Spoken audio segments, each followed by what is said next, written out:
All right, so the last couple days we've been looking or viewing young Jackson. Okay, so what what was surgically fixed for him? Okay, so what could we see? I know, I don't.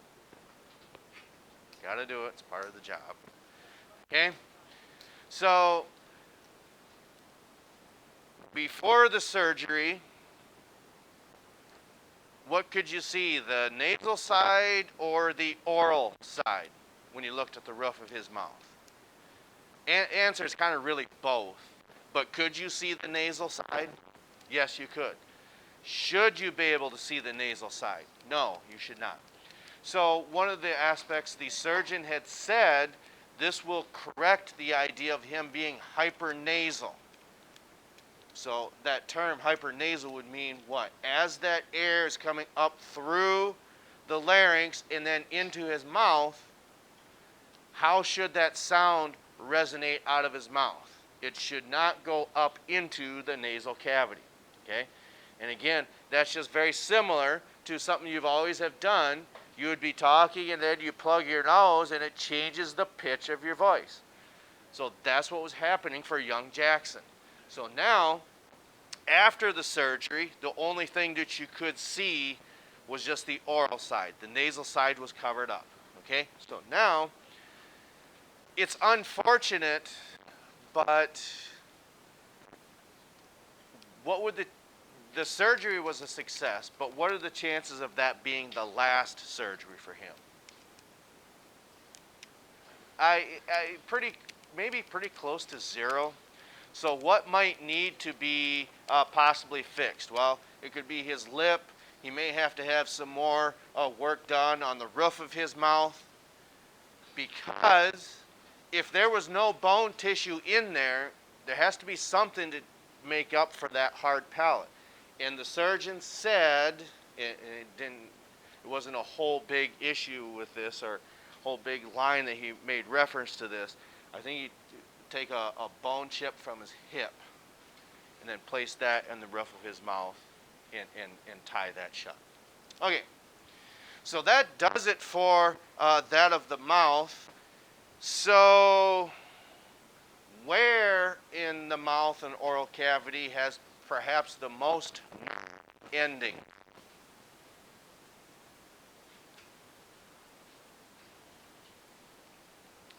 What would go into the everything included with the oral cavity?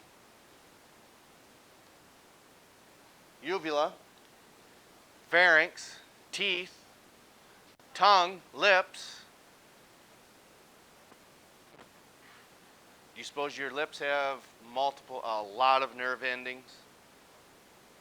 Yes. Okay?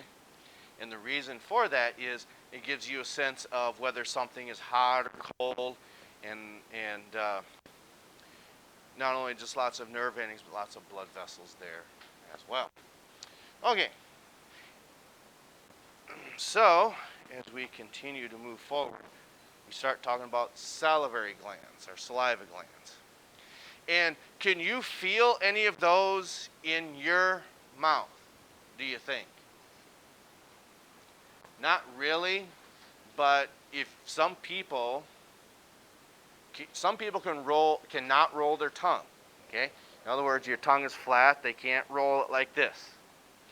So if that's the case, maybe they don't have a whole way to, they're not as good as moving the tongue around their mouth. There's a couple flaps of tissue back there that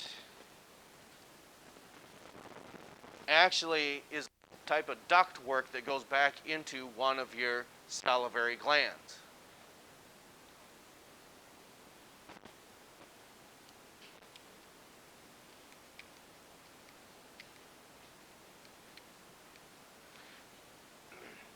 So moistens food particles and binds them together.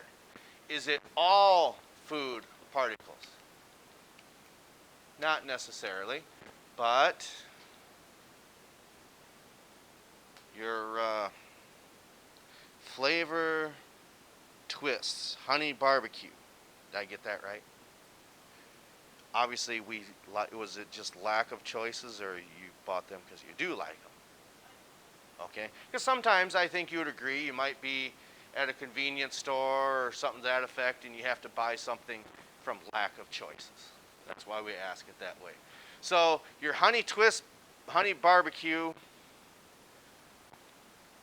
What is it that your saliva glands are going to do? Well, what does it tell you up there? Okay, since it's a large carbohydrate, that is going to start to initiate the digestion. But that type of a snack or part of your diet, is that dry or a wet piece of food to be eating? Unlike soup. Soup, of course, has lots of water, milk, whatever. So that's already moistened. Here, your chips or your twist ties or whatever, that will start to bind them together as you're chewing, and then so they can be efficiently digested.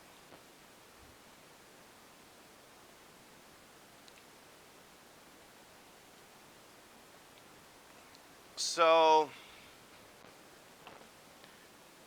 why would you maybe not want to be in close contact? Who can we pick on in here?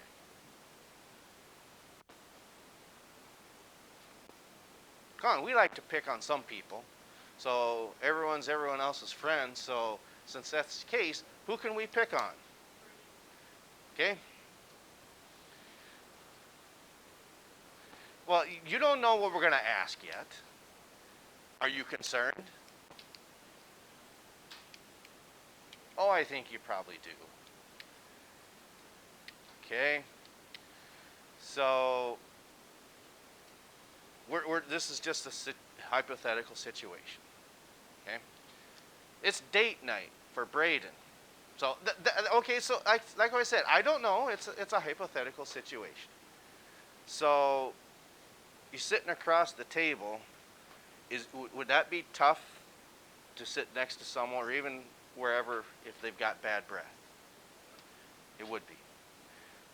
And if it's a blind date, would be, no, don't call me again. Well, it should be. If it's not, it should be. Okay. So you'll suffer through it. Okay. So we're all picking on your friend here. Okay? So that's where we say thanks to your friends. Okay? But what about, in this case, what about if they've got a medical disorder where they cannot produce enough saliva? I wouldn't picture that coming up in a conversation, but since that's the case, if they can't produce enough saliva, what's probably happening inside of their mouth? It's not that their teeth would be falling out or rotting. Maybe they're a little darker, but what does it tell you? It helps cleanse the mouth. So, but yeah, it's bad breath, but what's causing that bad breath? Bacteria. That's right. So the saliva does many different functions for us that we just really don't know. Thank you for being a good sport. But you got a free meal out of it. Where was it? Okay.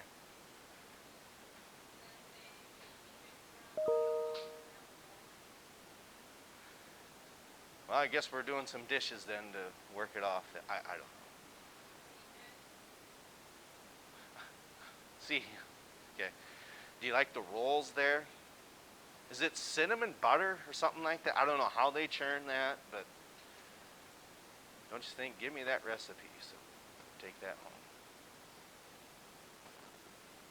I don't think that would work out too well. Okay, so moving forward, more than it keeps your mouth moist, cleans your teeth, keeps bacteria out, all of those, so we don't have bad breath. But what can happen is if you're consuming things like this would probably be bad, could lead to bad breath. That's why when we're doing some evaluations here, I'll say, all right, give me just a moment. Let me reach into my pocket here for one of those little Listerine deals.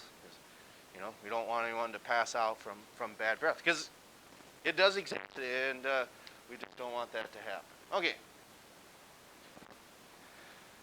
And how, without looking any further, almost lost my coffee cup. How would we know that this is an enzyme, do you think? Besides it saying here and us telling you that it's an enzyme. What might be the most logical reason to know that amylase is an enzyme? How do you know that you're dealing with an alkane, an alkene, and an alkyne? The ending, which is what part of the word? Not the prefix, but, and maybe you said, I just couldn't hear, okay? So in this case, the suffix here is ASE, okay? Amylase, lipase, okay? That's another example.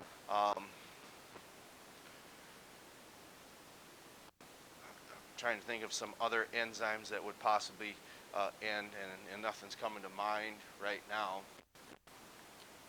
But again, it's pretty good indication that you're dealing with an enzyme is that it ends in ASE. That's not always the case. Like for instance, pepsin is an enzyme. Okay, bile is actually an enzyme as well. It just depends what it does to help us break things down in our diet.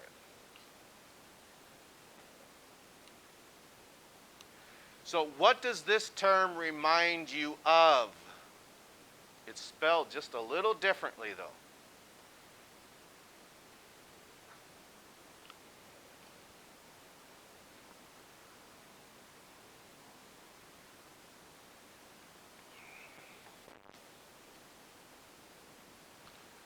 Again, what does this remind you of? Okay. Now, when we think of mucus, is mucus all bad? No, it is not. Okay? Well, if it's not all bad, why have mucus in part of your respiratory tract or your nasal, especially your nasal tract? Exactly. You know,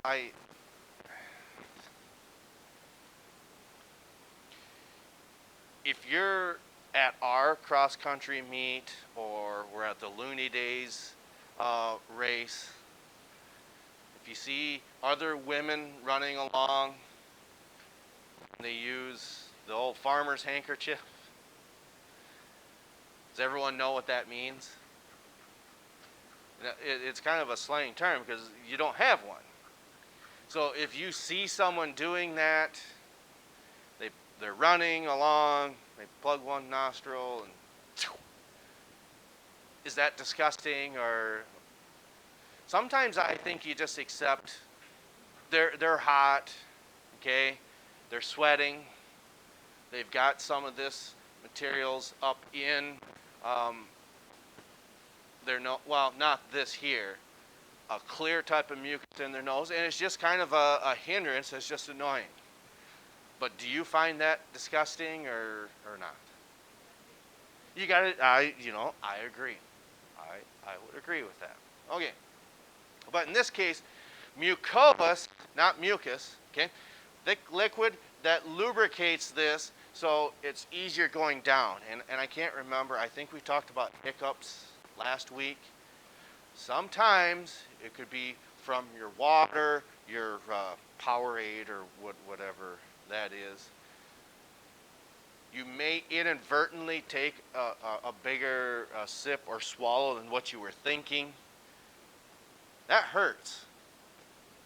And I would be willing to bet that everyone somewhere along the line has had that happen. And it is annoying. And it can lead to hiccups then. But in certain cases, well then, this obviously is not going to help you with that. Okay. again, there are, would you say, 3 sets or 6 of them? Because if there's one on each side, that's a set.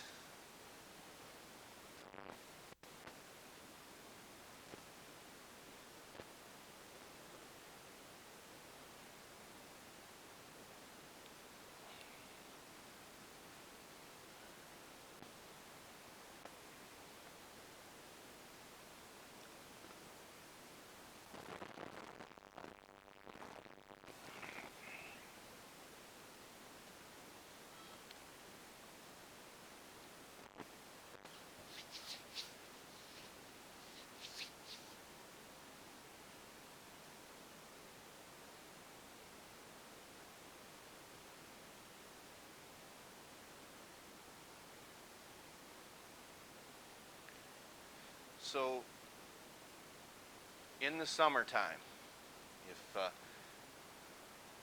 Mr. Tim down the road here is changing the oil in your vehicle, especially on this week, if you're having it changed and the temperature is still going to remain hot, is he going to put perhaps a 40 weight motor oil in your vehicle or a 5 weight oil in your vehicle? The bigger the number, the more thick it would be. And the answer to that would be, if you take some syrup from your refrigerator and you set that on your counter, is it going to run faster when that syrup warms up? Yes. Okay? So our point is, when it's really hot, you would put a heavier weight oil in your car. Because as that warms up, it's going to become more and more runny. So when we're talking about viscous, it means that it's really, really thick. Okay? So this type of, what do I want to say, saliva is going to be thicker than what you find in the parotid. This is the submandibular. Okay? So it says at the floor of the mouth. So even if we didn't tell you it was at the floor of the mouth, how would you know that by its name? Yes, submandibular. Where is your mandible then? Well, it's right here. It's your jaw. Okay? Your maxilla is on top. Your mandible is down here. So if it's actually below your mandible, it's probably below your tongue. And that's just another set of saliva glands that secretes this saliva to help break things down. Finally,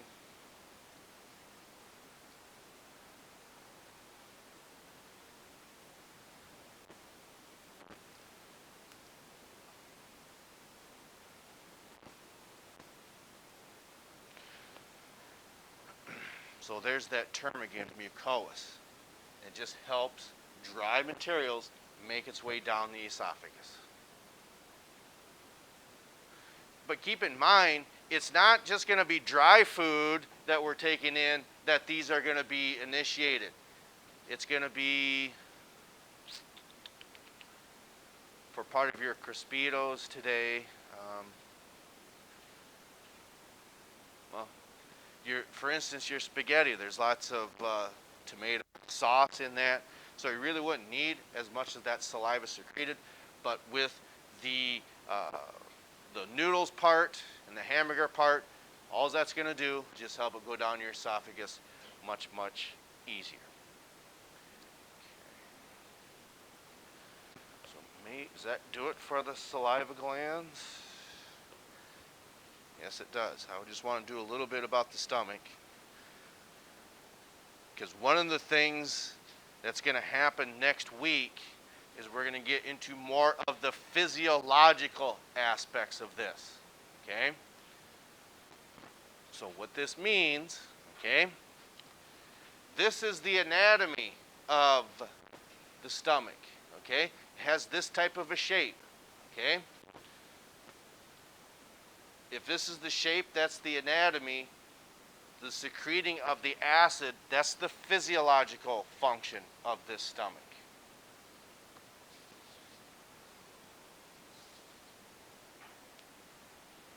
Yes.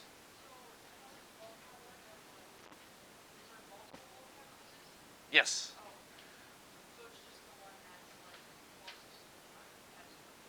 Yes. That. Yeah. Did I? Oh, maybe I did. Okay. Yeah. Yeah. But it is the one that's lowest in number. It would have crown on there, probably alimentary canal, also root, probably primary teeth, secondary teeth, those that we've talked about in class. Yep.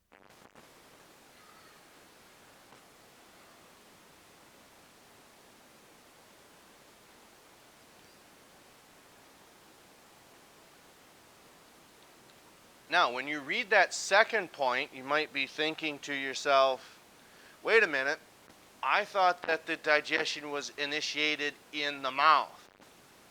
Well, yes, that's true. But that bottom point is telling what type of digestion is being initiated. Proteins, which is quite a bit structurally different than carbohydrates. Okay? It doesn't mean that we can't digest these, of course. We can break them down fairly easily. It just takes maybe a little more time, a little more specialization. We'll talk about that for those of you who are fortunate enough when we get to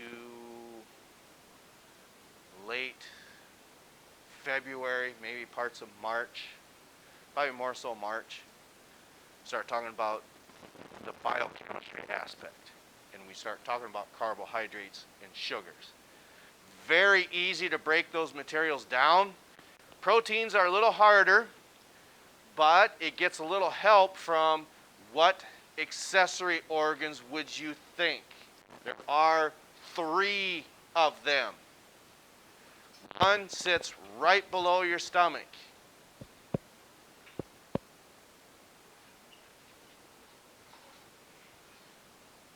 The what?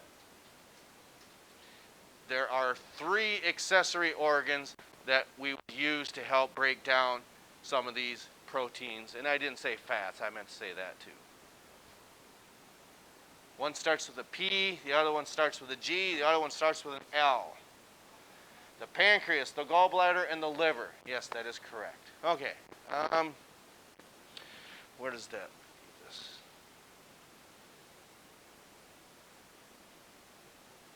Let's just do one, then I think that's enough for today. Yes.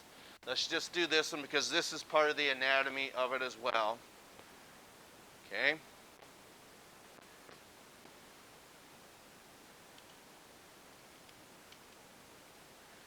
And these actually have what you would call a muscular opening on any type of structure. There's one coming from the pancreas going into the small intestine. That has a muscular structure called a sphincter. Okay? The cardiac portion, the top portion of the stomach, that has a cardiac sphincter to it. The pyloric region, that has a muscular sphincter to it too. There's multiple ones of those throughout the body. Okay.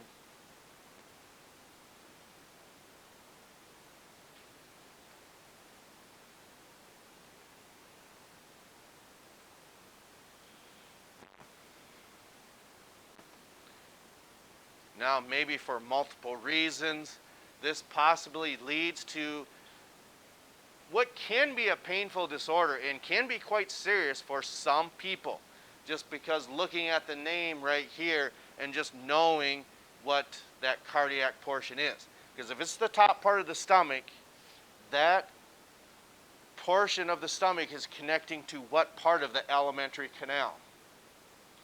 Well, after you swallow your food, it's going through what? Through your esophagus, which means it has to find its way down to connecting the esophagus to the what? To your stomach. So what happens is sometimes this area or this muscle can become weakened over time because you know the answer to this, you just didn't realize you probably did. What is the, in my opinion, was the absolute worst thing that you could do after you consume any meal, or especially a large one?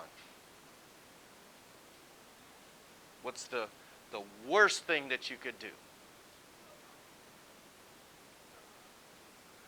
Well, probably that too. Sometimes you just feel kind of tired or exhausted. You might go do what? Take a nap. Now, in my estimation, that would be better off in a couch that has a recliner on it or a recliner itself. Because if you are inclined just a little bit, thankfully gravity will help you out in that sense. But if you are laying flat and that stomach is full, that opening, I mean, when we're young, okay, that's going to stay shut pretty efficiently. But over time, you keep doing this and keep doing this and keep doing this, eventually that is going to start to prolapse, which means open up. Let's see, we don't have any. Is it possible for swine or bovine or equine to prolapse their bowels? Yes, and what that means, that muscular tissue actually gets pushed onto the outside of their bodies. That's not very healthy for them, as you would guess. But a prolapse just means the muscle gives away. And if this does that, that food that's mixed with lots of acid is going to start to move up into your esophagus, and that's why you get the term heartburn. Okay? Now, whether it's because it's moving closer to the heart or because of the name of this, I take your pick. They probably mean about the same thing. But that's where you take your Tums, Rolaids, other types of substances that has a bicarbonate base to it, and it changes that to a carbon dioxide gas so the pH goes down. Okay, that's enough for today. We'll pick up with this again tomorrow.